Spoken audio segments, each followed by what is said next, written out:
What Japanese grandmothers eat daily to keep their brains sharp. Full spoken script, Draft 1, Hook 000.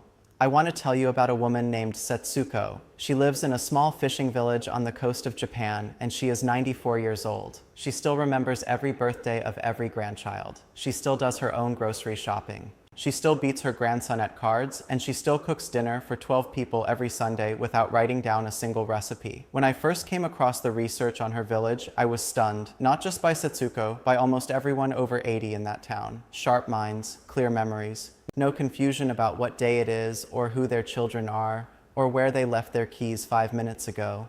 And when researchers asked what these women were doing differently, the answer had almost nothing to do with medicine, puzzles, or expensive supplements. It had to do with what was on their plate every single day for decades. Today, I'm going to walk you through exactly what Japanese grandmothers eat to protect their brain, the daily habits, the specific foods, and the order in which they matter most.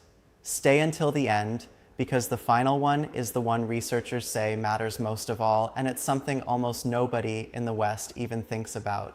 Before we get into the list, I want you to hold on to one number, 94. That's how old Setsuko is, not in a hospital bed, not in a memory care facility, in her own kitchen, remembering the names of 31 relatives without hesitation.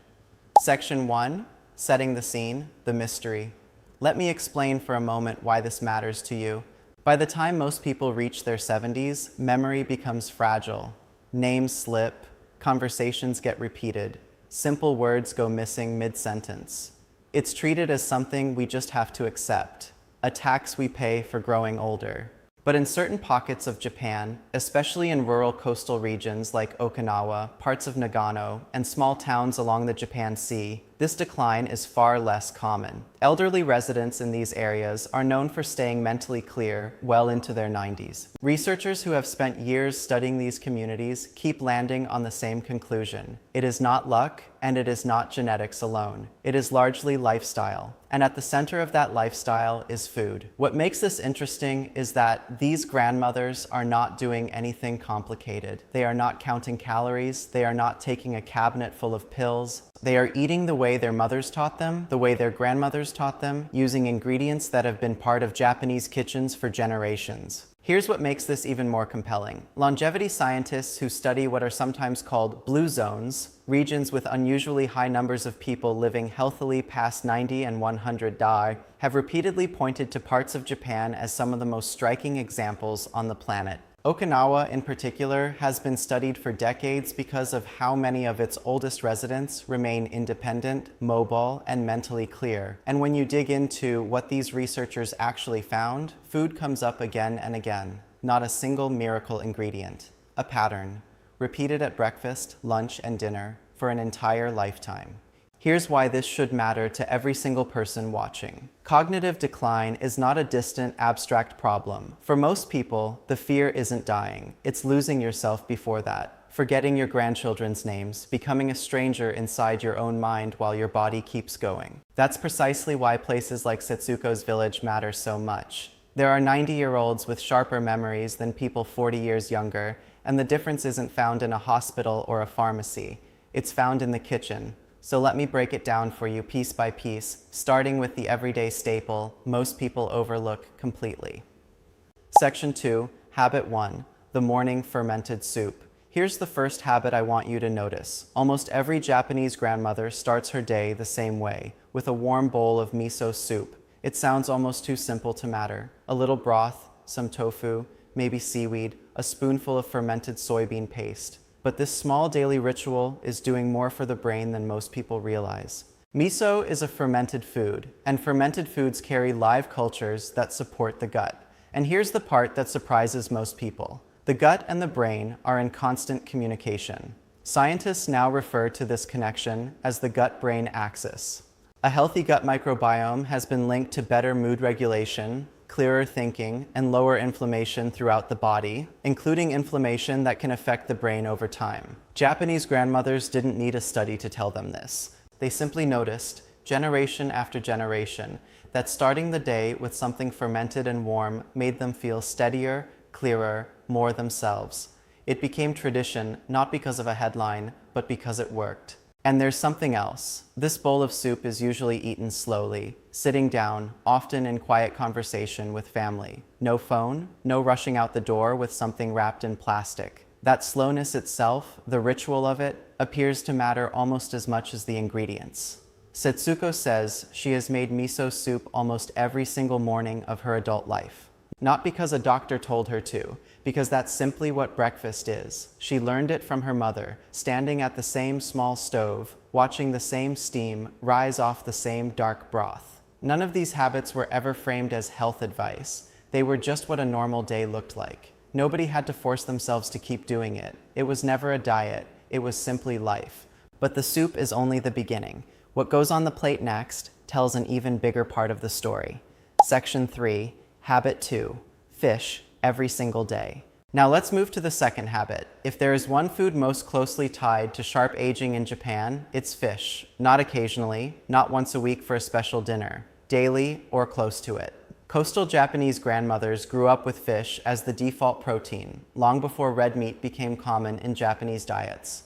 Mackerel, sardines, salmon, and other cold water fish are rich in omega-3 fatty acids, the same fats that make up a significant portion of the physical structure of brain cells. Think about that for a second. The brain itself is built in part from these fats. When the diet is consistently low in them, the raw material the brain needs to repair and maintain itself simply isn't there in sufficient supply. When the diet is rich in them, over decades, the brain has what it needs to keep functioning the way it's supposed to. Researchers who have studied populations with high fish consumption have repeatedly noted lower rates of cognitive decline compared to populations that rely mostly on processed or red meat as their primary protein source. It's not a magic fix. It's not an overnight fix. It's a decades-long habit that compounds, meal after meal, year after year. And these grandmothers aren't deep frying it either.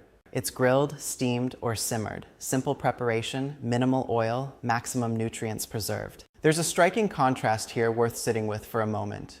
In many Western countries, fish is treated almost as an occasional treat, something ordered at a restaurant once in a while, or reserved for a special Friday dinner. In Setsuko's village, it's the opposite. Fish is the default. Red meat is the occasional treat. Flip that assumption around, and decades later, you get two very different 80-year-olds. One struggles to recall a grandchild's name. The other runs circles around people half her age. Neighbors in these coastal towns pass around a phrase, half joking, but rarely questioned, "A fish a day keeps the mind clear until the day you die." Nobody sat these women down as children and lectured them about omega-3 fatty acids. They simply watched their mothers cook fish, watched their grandmothers cook fish, and grew up understanding that this was simply what a proper meal looked like. This alone would be a meaningful habit, but Japanese grandmothers rarely eat fish alone. It almost always comes with something green. Section 4, Habit 3, the daily greens, seaweed, and vegetables. The third habit is one you can start today. Walk into any Japanese grandmother's kitchen and you'll find vegetables in nearly every color and, almost always, seaweed. Seaweed might be the most underrated food on this entire list. Varieties like wakame, nori, and kombu are packed with minerals that are often lacking in Western diets, including iodine, which plays a critical role in thyroid function. And thyroid function, many people don't realize, is deeply tied to brain health. An underactive thyroid can mimic and worsen symptoms that look a lot like cognitive decline: brain fog, sluggish thinking, memory lapses. Beyond seaweed, leafy greens like spinach and mustard greens show up constantly. These vegetables are loaded with folate and antioxidants that help the body manage oxidative stress, essentially cellular wear and tear that accumulates with age and has been linked to faster cognitive aging. What's notable is the sheer variety. A traditional Japanese meal isn't one big vegetable. It's 4 or 5 small dishes, each a different color, each contributing something different. Nutritionists sometimes call this eating the rainbow, and Japanese grandmothers have been doing it instinctively, meal after meal, for their entire lives. It's not a supplement. It's not a smoothie with 14 ingredients blended together. It's real food, prepared simply, eaten in small varied portions. A pattern that keeps showing up whenever researchers study long-lived, mentally sharp populations anywhere in the world. And here's something that might catch you off guard. Many of these vegetables are grown in small home gardens, tended by the very same grandmothers who cook them. That means gentle daily movement, walking, bending, pulling weeds, is woven into the routine without ever feeling like exercise. Section 4B, what's missing from the plate? Here's a question I want you to sit with for a moment. Think about a typical Western breakfast: pastries, sugary cereal, flavored coffee drinks loaded with syrup. Now think about Setsuko's breakfast: soup, rice, fish, pickled vegetables. Notice what's almost entirely absent from her plate: refined sugar. Traditional Japanese cooking, especially the home-style meals prepared by grandmothers who learned to cook before Western fast food arrived in Japan, relies very little on refined sugar and heavily processed ingredients. This matters enormously for the brain. Diets consistently high in refined sugar and ultra-processed food have been associated in research with higher inflammation throughout the body, and inflammation is increasingly understood to play a role in accelerated cognitive decline. Setsuko doesn't avoid sugar because she's read a study about inflammation. She avoids it because it was never really part of her kitchen to begin with. There was rice, fish, vegetables, and soup. The absence of a harmful pattern turns out to be just as protective as the presence of a helpful one. Now here's where it gets even more specific, because there's one particular food that Japanese grandmothers treat almost like medicine. Section 5, Habit 4, fermented soybeans and natto. This next one might surprise you. If miso is the gentle, everyday fermented food, natto is the bold one. Fermented soybeans, sticky in texture, strong in smell, and, according to many nutrition researchers, one of the most quietly powerful foods in the traditional Japanese diet. Natto contains a compound called nattokinase, which has drawn significant scientific interest for its potential role in supporting healthy blood flow. And blood flow matters enormously for the brain. The brain depends on a constant, steady supply of oxygen and nutrients delivered through blood vessels. When circulation is compromised over the years, the brain can be among the first organs to show the effects, through slower thinking, memory lapses, and reduced mental stamina. Many grandmothers in Japan eat natto several times a week, often stirred with a little soy sauce and mustard, served over rice. It's an acquired taste for outsiders, but for someone who grew up with it, it's just breakfast. This is a good moment to pause and notice a pattern. None of these habits, on their own, look dramatic. What matters is that these foods are eaten consistently, without fail, for 60, 70, 80 years. It's the compounding effect of decades of small, steady choices. Think of it like water shaping stone. One splash does nothing. But water, hitting the same spot, day after day, year after year, eventually carves a canyon. That's what's happening inside the bodies of these women. Thousands of quiet, unremarkable meals, all pointing in the same direction. And that brings us to something just as important as what's on the plate. How much of it is on the plate? Section 6. Habit 5, eating until 80% full. Let me share the next habit with you. There's a phrase in Japanese culture that captures something Western diets almost never talk about: harahachibu. It means eating until you are roughly 80% full, not stuffed, not stopping the moment hunger disappears, but somewhere in between, with intention. This single habit, practiced for a lifetime, has been linked by researchers to lower rates of chronic disease and, notably, better metabolic health overall. And metabolic health, how well the body regulates blood sugar and insulin, is now understood to be closely tied to brain health. Poor metabolic regulation over the years has been associated with a higher risk of cognitive decline later in life. Japanese grandmothers don't practice this by counting calories or using an app. It comes from smaller plates, smaller portions of rice, and a cultural norm of eating slowly, in courses, often in quiet company. By the time the brain registers fullness, the meal is already winding down naturally. Contrast that with a habit many of us grew up with: eating quickly, eating large portions, and eating past the point of comfort. Over a single meal, it seems harmless. Over 40 years, it becomes a very different story for the body and the brain. Setsuko still uses the same small bowls and small plates she received as wedding gifts more than 70 years ago. She's never owned a dinner plate the size of what you'd find in an average Western kitchen today. It's a small, almost invisible detail, but multiply it by 3 meals a day, every day, for 7 decades, and it becomes one more thread in the same rope. There's one more piece to this puzzle, though, and it might be the most overlooked of all. Section 7, Habit 6, green tea all day long. You'll want to pay attention to this next one too. Throughout the day, Japanese grandmothers are almost never far from a cup of green tea. Not once in the morning and forgotten, sipped steadily from breakfast through the afternoon. Green tea contains a compound called EGCG, along with a calming amino acid called L-theanine. Together, researchers believe these compounds may support focus and a steady, alert calmness, very different from the jittery spike and crash pattern associated with high caffeine intake from coffee or energy drinks. Some studies on populations with high green tea consumption have observed associations with better cognitive performance in older age compared to those who rarely drink it. It's not a miracle cure sitting in a teacup, but sipped consistently for a lifetime alongside everything else on this list, it becomes one more small deposit into what researchers sometimes call cognitive reserve, the brain's built-up resilience against age-related decline. And notice, again, the theme. There's no bottle here, no bold promise printed on a label.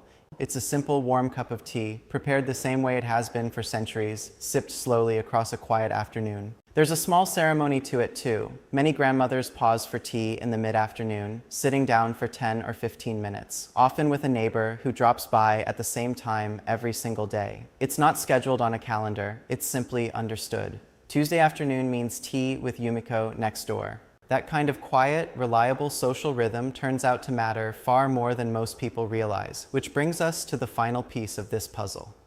Section 7, B, the pickle jar on the counter. Let me show you one more item that shows up on nearly every Japanese table. It sits quietly in a small dish next to the rice, and it almost never gets mentioned when people talk about Japanese diets, tsukemono, or pickled vegetables. Cucumbers, daikon radish, cabbage, eggplant, lightly pickled or fermented, usually made at home, often in a jar or crock that's been sitting on the same kitchen counter for years.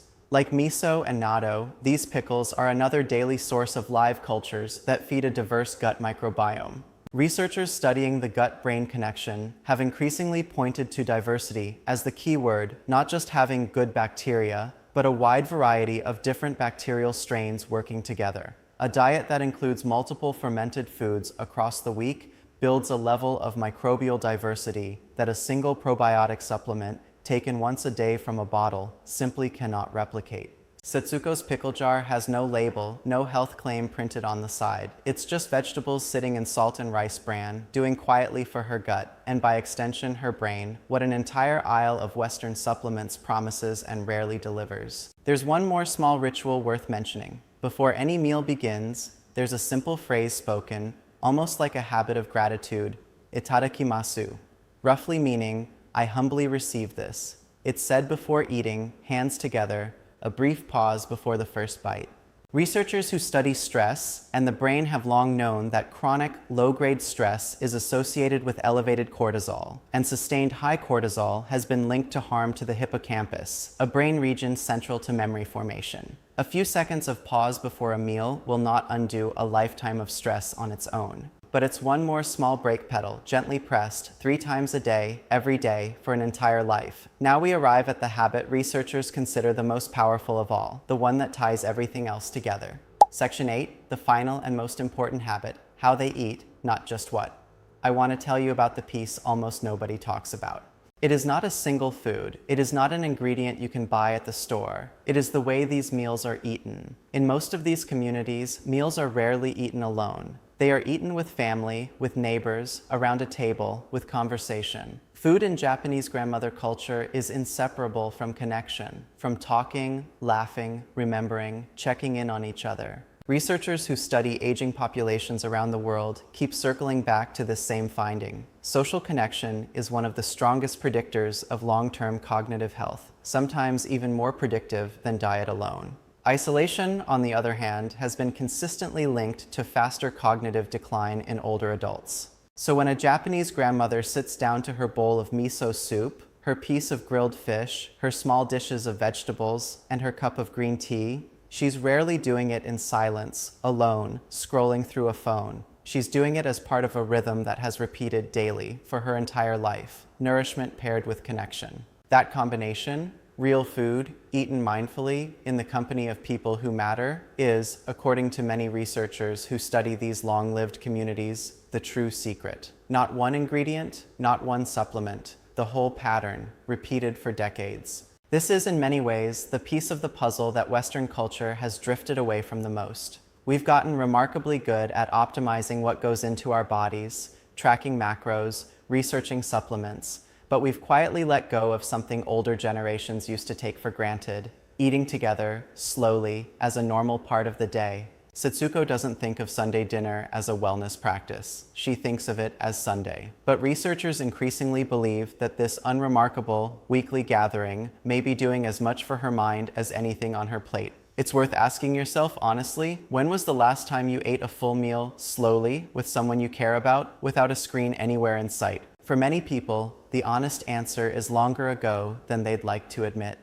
Closing, the takeaway. So if you're looking to protect your own mind as the years go by, here's what I want you to take away from everything we've covered today. Start your morning with something warm and fermented. Bring fish into your meals regularly, prepared simply. Fill your plate with vegetables in as many colors as you can find, and don't skip the seaweed. Consider adding a small serving of fermented soybeans into your week. Eat until you're satisfied, not stuffed. Sip green tea steadily through your day instead of relying on one large jolt of caffeine. And perhaps most importantly, don't eat alone if you can help it. Share the table with someone. None of this requires a prescription. None of it requires a trip to a specialty store. It simply requires the same thing it required for Setsuko and thousands of grandmothers like her across Japan: consistency, decade after decade, in small daily choices. And if you take away only one thing today, let it be this: Setsuko never set out to become a case study for longevity researchers. She never took a single supplement marketed for brain health. She simply had breakfast the way her mother made it, ate fish because that's what was fresh at the market, filled her plate with color because that's what the garden gave her, stopped eating when she felt comfortable rather than full, sipped her tea with a neighbor she's known for 60 years, and sat down to dinner every single night with people she loved. 70 years of ordinary days, stacked one on top of another. That's the whole secret, not a single dramatic change, a lifetime of small, steady ones. You don't need to move to a Japanese fishing village to start. You can start tonight with dinner. Choose fish instead of something fried. Add one more vegetable to the plate. Sit down instead of eating standing up. Call someone and eat together, even if it's just over the phone. Small, steady, repeated. If this gave you something worth remembering, do one simple thing for me. Share it with someone you love, especially someone a little older who might need to hear it today. If you want more of these evidence-informed traditions from around the world that support a sharp, clear mind well into your later years, make sure you're subscribed. I have a lot more coming for you. And if you're watching this and thinking of your own mother, your own grandmother, or even yourself, and wondering whether it's too late to start, it isn't. These habits weren't built in a single decade by these women, that's true. But every one of them is still worth adopting today. At any age, the brain and body respond to better inputs at every stage of life, not just in youth. It's never really too late to start giving your mind what it needs. Take care of your mind the way these grandmothers have, one small, steady choice at a time for the rest of your life. End of script.